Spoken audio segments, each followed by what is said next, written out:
Salam sejahtera.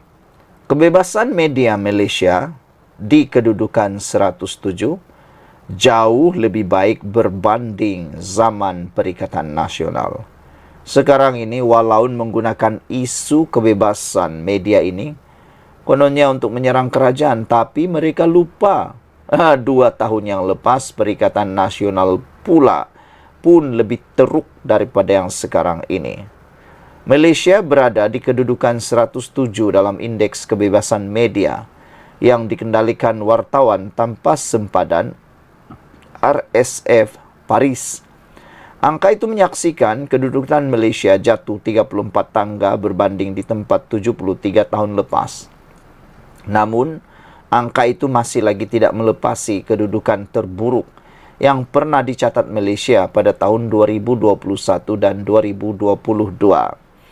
Tempoh itu merupakan pentadbiran Perikatan Nasional yang menyaksikan indeks kebebasan media berada di kedudukan 119 dan 113. Indeks itu kemudian memulih pada tahun 2023 dalam tempoh setahun selepas Perdana Menteri Anwar Ibrahim meneraju Putrajaya.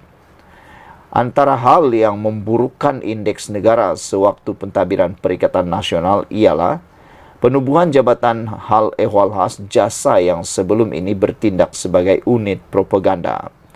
Perikatan Nasional ketika itu memperuntukkan 85.5 juta ringgit untuk menghidupkan semula jabatan itu, namun tidak berjaya menaikkan indeks kebebasan media. Pakatan Harapan ketika pentadbiran bersama Tun Dr. Mahathir Mohamad berjaya memulihkan indeks tersebut dengan merekod kedudukan di tangga 123 pada tahun 2019 dan bertambah baik pada tahun 2020 di kedudukan 101. Namun indeks tersebut jatuh merudum selepas pentadbiran dirampas Perikatan Nasional melalui langkah Sheraton. Langkah Sheraton membabitkan sebahagian besar pemimpin Bersatu dan PKR yang melompat untuk bekerjasama dengan Barisan Nasional serta PAS. Kali ini pada tahun 2024, indeks jatuh 34 tangga yang didakwa berpunca daripada tindakan kerajaan menyekat laman berita yang mengkritik kerajaan. Sekatan itu antaranya melibatkan utusan TV yang digerakkan oleh bekas kaki tangan utusan Melayu Malaysia serta Malaysia Now. Malaysia kini berada di kelompok negara seperti Maldives 106 dan Burundi 108. Kedudukan bagi negara-negara lain di Asia Tenggara seperti berikut: Indonesia 111, Brunei 117, Singapura 126, Filipina 134, Kamboja 151, Laos 153, Myanmar 171 dan Vietnam 174. Makna kata dibanding dengan negara-negara ASEAN, Malaysia berada di kedudukan yang amat baik, yaitu 107. Maknanya Malaysia masih lagi berada di kedudukan yang sangat baik berbanding negara-negara yang lain, termasuklah jiran kita seperti Indonesia, Brunei, Singapura, Filipina, Kamboja, Laos, Myanmar dan Vietnam. Ada netizen kata mereka lebih setuju kebebasan media ini diteruskan, bahkan diperketatkan lagi. Buat apa bebas media kalau negara hancur, kata mereka. Sekian dulu untuk kali ini, ikuti terus ulasan selepas ini. Salam sejahtera, terima kasih karena bersama dengan saya di Nazilin Unity Channel. Direct to the point saja. Kenaikan gaji penjawat awam. Ini respon padu Anwar buat ahli parlimen yang menentang. Yang pastinya ahli parlimen yang berada dalam kerajaan sekarang ini melebihi 2/3. Dengan kata lain, apa-apa akta pun ada kemungkinan, besar kemungkinan, hampir 100% boleh diluluskan di Dewan Rakyat. Itulah kepentingannya memperoleh 2/3 kerusi di Dewan Parlimen. Tapi ramai yang tak tahu, apabila kerajaan perpaduan memiliki 2/3 kuasa kerusi di parlimen, maka dengan itu kebanyakan dasar yang dibuat oleh kerajaan yang baik untuk rakyat bakal lulus sepenuhnya. Tapi ada juga konon, bukan daripada kerajaan lah. Tapi kalau ada dari kerajaan, boleh juga dengar apa yang diresponkan oleh Anwar ni. Dan terutamanya daripada parti pembangkang yang cuba menentang. Apa respon Anwar? Dengar betul-betul. Share nanti. Perdana Menteri Datuk Seri Anwar Ibrahim mengingatkan semua pihak agar tidak lupa. Siapa yang berhempas pulas memastikan negara kekal aman jika bukan kerana usaha penjawat awam di negara ini? Memberi contoh, anggota beruniform seperti Jabatan Bomba dan Penyelamat Malaysia JBPM, selain polis dan tentera dalam konteks itu, Anwar berkata peranan dimainkan mereka itu tidak sewajarnya dilupakan. Saya ingin ingatkan bukan sahaja kepada pasukan keselamatan dan beruniform, tetapi kepada masyarakat umumnya yang kadang-kadang berleter, mengeluh dan pertikai beberapa keputusan bila kita hendak berikan tambahan upah, gaji dan pengiktirafan kepada perkhidmatan dan penjawat awam, khususnya dalam keadaan ekonomi sekarang, kata Anwar. Dia lupa negara ini aman, selamat daripada kebakaran, selamat daripada tanah runtuh, semuanya kerana perkhidmatan dan pengorbanan JBPM. Kita lupa negara ini aman, selamat kerana yang mengawal itu tentera, polis, bomba, katanya ketika berucap merasmikan sambutan Hari Anggota Bomba Sedunia 2024 peringkat kebangsaan hari ini. Anwar yang juga Menteri Kewangan berkata pembangunan ekonomi dan pengiktirafan negara luar yang membuat pelaburan di negara ini tidak akan dapat diperoleh jika negara tidak aman. Ini termasuklah pelaburan 10.5 bilion yang diumumkan sendiri oleh Microsoft 2 hari lalu, kata Anwar. Anwar dalam pada itu mengulangi gesaan agar rakyat menolak pemimpin khususnya daripada kalangan ahli parlimen yang mengkritik, bahkan menentang keputusan kerajaan menaikkan gaji penjawat awam tanpa alasan munasabah. Saya tahu ada yang mengkritik daripada kalangan ahli parlimen yang menyatakan mungkin kenaikan itu tidak akan diluluskan menerusi persidangan parlimen. Saya nak tengok muka mana yang nak menentang kenaikan allowance dan gaji perkhidmatan awam, kata Anwar. Nah, kami rakyat di Malaysia, di seluruh Malaysia ini pun nak lihat jugalah siapa atau nak tengok muka ahli parlimen yang menentang kenaikan allowance dan gaji perkhidmatan awam ini. Kami nak tengok siapa ahli parlimen itu. Kalau ada orang yang berani menentang ini tanpa alasan munasabah, kita humbankan mereka dalam pilihan raya akan datang. Yang kita lakukan ini, kenaikan walaupun ekonominya tidak begitu baik, tetapi sekarang sedang berkembang. Ekonomi malap kadang-kadang adalah kerana pemimpin menyakau, hutang berlonggok-longgok, kontrak yang patut 200 juta jadi 250 juta ringgit. Jadi pasal apa nak bebankan keluarga bomba? Itu masalah yang saya warisi dan saya kena selesaikan, kata Anwar. Kata Perdana Menteri lagi, kadar lebih 13% peningkatan gaji penjawat awam yang diumumkan sebelum ini hanya secara menyeluruh. Namun peningkatannya akan menyaksikan kadar yang lebih daripada itu, mencecah 30% kenaikan bagi mengurangkan jurang gaji antara pegawai serta kaki tangan peringkat bawah. Sekian dulu untuk kali ini. Jangan lupa tinggalkan komen anda. Sila tekan butang subscribe. Kita jumpa lagi. Bye-bye. Keceluparan mulut Sanusi yang melibatkan Sultan Selangor. Sebelum ini mungkin punca Dewan Tempahan dibatalkan.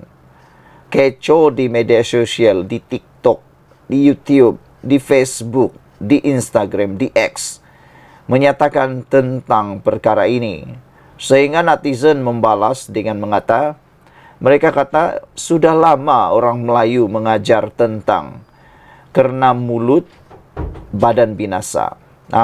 Ataupun kerana nilai setitik rosak susu sebelanga. Jadi apa yang berlaku terhadap Sanusi pada waktu ini mungkin boleh menjadi teladan pada orang ramai supaya lebih berhati-hati menggunakan mulut, lidah dan kata-kata. Jangan-jangan nanti boleh menyebabkan kesusahan pada masa akan datang. Bahkan lebih daripada itu, akan menjerat leher sendiri, kata mereka. Lebih banyak bercakap, lebih banyak kelihatan kebodohannya, kata netizen. Lebih banyak bercakap, lebih dapat memperlihatkan ketidakpintaran seseorang. Keceluparan mulut Sanusi yang melibatkan Sultan Selangor sebelum ini, mungkin punca Dewan Tempahan dibatalkan dan ramai orang tahu sekarang ini Sanusi masih menghadapi dakwaan tentang yang berkaitan dengan Sultan Selangor, yaitu mengikut Akta Hasutan. Tempahan Dewan berkaitan Majlis Menteri Besar Kedah Muhammad Sanusi Maknur dibatalkan mungkin kerana dia mempunyai sensitiviti dengan kerajaan negeri, terutamanya melibatkan Sultan Selangor, Sultan Sharifuddin Idris Shah. Menteri Besar Selangor Amiruddin Syari bagaimanapun menjelaskan, dia tidak terlibat dengan keputusan pembatalan tempahan Dewan untuk Majlis Himpunan Anak Kedah di negeri itu seperti didakwa Sanusi. Dewan itu milik anak syarikat kerajaan negeri. Menyedari bahawa tokoh seperti Sanusi ini ada sensitiviti dengan kerajaan negeri, terutama dengan Sultan Selangor yang masih ada tergantung kesnya. Katanya pada pemberita pada sidang media di bangunan Wisma Dewan Negeri Selangor hari ini. Sanusi berdepan dua pertuduhan menghasut berhubung isu pelantikan Menteri Besar Selangor dan penubuhan kerajaan perpaduan dalam satu ceramah politik. Mahkamah Tinggi Shah Alam menetapkan 22, 23, 26 dan 29 dan 30 Julai ini serta 5, 6, 9, 12 dan 13 Ogos ini untuk perbicaraan tersebut. Mengikut kedua-dua pertuduhan, Sanusi didakwa telah melakukan perbuatan yang mempunyai kecenderungan menghasut dan menyebut perkataan yang mempunyai kecenderungan untuk membangkitkan perasaan tidak setia terhadap mana-mana raja. Dua pertuduhan yang dikenakan ke atas Sanusi adalah mengikut Seksyen 4 dalam kurungan 1 kurungan B Akta Hasutan 1948 yang boleh dihukum, mengikut Seksyen 4 dalam kurungan 1 Akta sama, iaitu denda sehingga RM5,000 atau penjara maksimum 3 tahun atau kedua-duanya.